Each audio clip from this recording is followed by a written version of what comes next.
I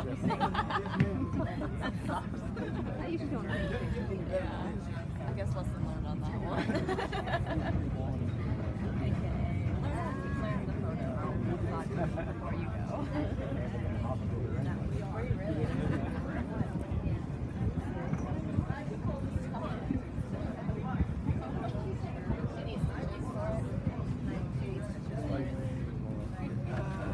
Walmart to bring it in. Man, this is a beautiful When John scene. started working at the bakery, Yeah, still did clearly. You got her. shooters like that.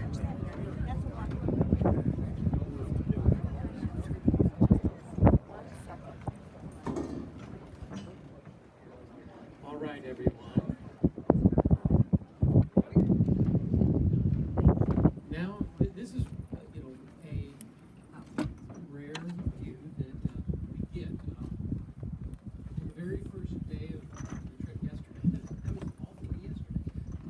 At the end of the day, one of the things I said on our bus was that one of the major characters of the Bible that we can still interact with is the land, the geography.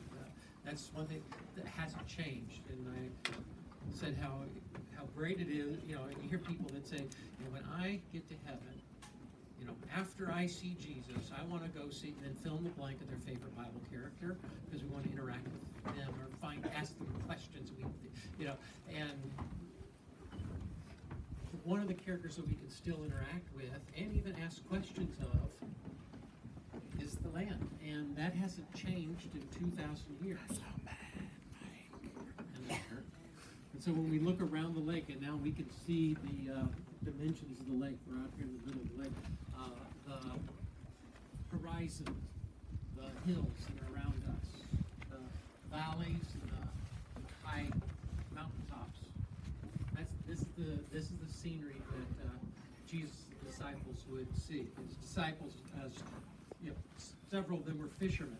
They'd be out fishing up in the northern end of the lake mostly.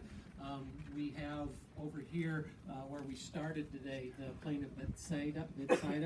To this, we have the plain of Genesar, where we have driven past a few times and over this way.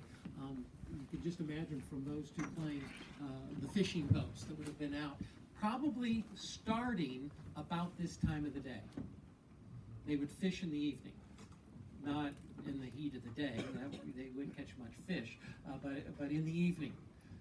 They also would, when they fished, you have the story in the Gospel of John where it's after the death and the resurrection of Jesus that the disciples are up here and they're fishing, and Jesus is on the shore, and we see that Simon Peter recognizes Jesus after he tells them to cast their net on the other side.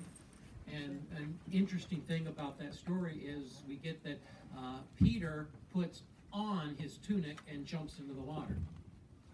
Now, most people, if they're getting ready to jump in the water, they're taking off their jacket, right? They're not wanting to jump in fully clothed. And here he is putting, well, that's, again, if you understand that they're fishing at night. That's why Jesus has breakfast for them ready. But the other thing is they also fish unclothed, because they don't have a closet full of clothes. You don't have to settle. Here's my Monday tunic, my Tuesday tunic. Here's my work tunic, and here's my going to the synagogue tunic.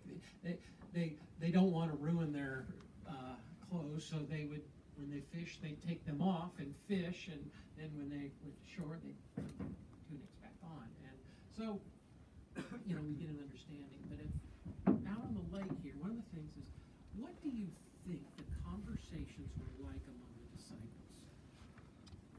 We catch a glimpse of it. Yeah, they argued about who was the greatest, things like that. But can you imagine when it was just Jesus and the disciples, and they're going to the other side? We read several occasions where they get in the boat and they go to the other side.